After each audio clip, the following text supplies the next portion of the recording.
गहना के ऊपर चोरी का इल्ज़ाम क्या करेगी गहना? गहना के ऊपर चोरी का इल्ज़ाम उर्वशी लगाती है और घर वालों को बताती है कि जो आपका एक्सपेंसिव नेकलेस गायब हुआ था वो गहना के रूम में है। और तभी गौरव बोलता है गहना ऐसी नहीं कर सकती है। तभी उर्वशी बोलती है कि मैं सबको दिखाती हूँ कि वो हार इसी के पास है। एक ट्रॉफी जीत लेने से तुम अमीर नहीं बन जाओगे। नाम तो कमा लोगे, लेकिन पैसा पैसा कमाने में बहुत टाइम लगता है। तुम एक नौकरानी हो और नौकरानी ही रहोगी। ऐसी बात क्या है?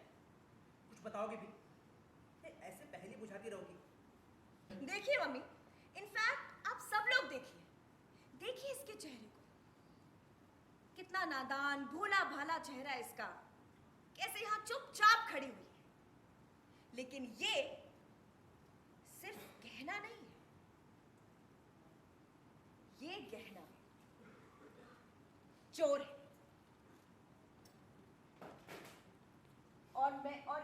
और इसके कमरे में मैंने देखा है आपका वो एक्सपेंसिव नेकलेस। हाँ मम्मी, अपनी आंखों से देखा है कि इसी के कमरे में आपका वो कीमती हार था।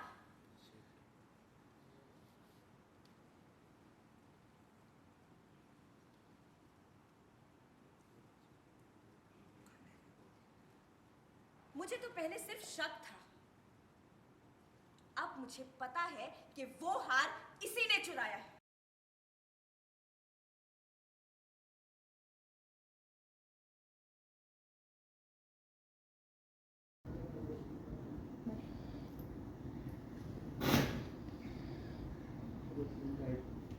हमारा मतलब है कि हमने इस परिवार को अपना माना है। हम भी इस परिवार का हिस्सा बन चुके हैं अब। और जब हमने कुछ गलत किया ही नहीं है मीम साहब, तो हम यहाँ से क्यों जाए?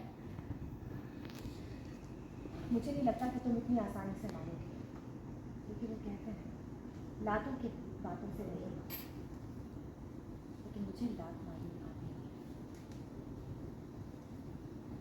पकड़ा! देखिए, आप कानून के दायरे से बाहर जा रहे हैं। ऐसे बिना सबूत के किसी पर इल्जाम मत लगाइए, और किसी पर हाथ उठाना तो बिल्कुल भी ठीक बात नहीं। और अगर आप सही हैं तो चलिए गहना के कमरे में चलकर देख लेते हैं कि सच्चाई आखिर में है क्या। आप ठीक कह रहे हैं वंश जी।